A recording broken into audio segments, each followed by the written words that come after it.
vermiculite, amiante, zonolite. Aujourd'hui, on va démystifier tout ça. J'étais avec Sébastien Cloutier, inspecteur à bâtiment de la firme Inspect Vision Plus. Salut Sébastien. Salut Maxime.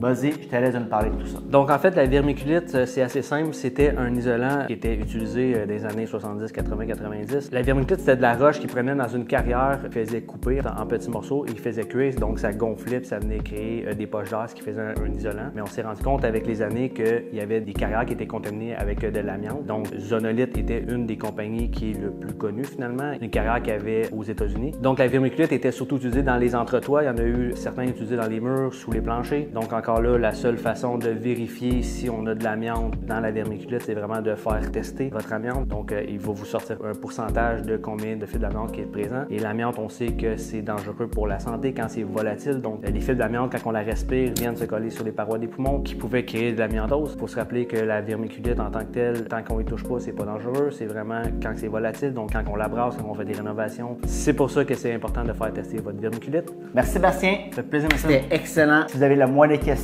on est là pour vous, pour tous vos projets immobiliers. Merci beaucoup.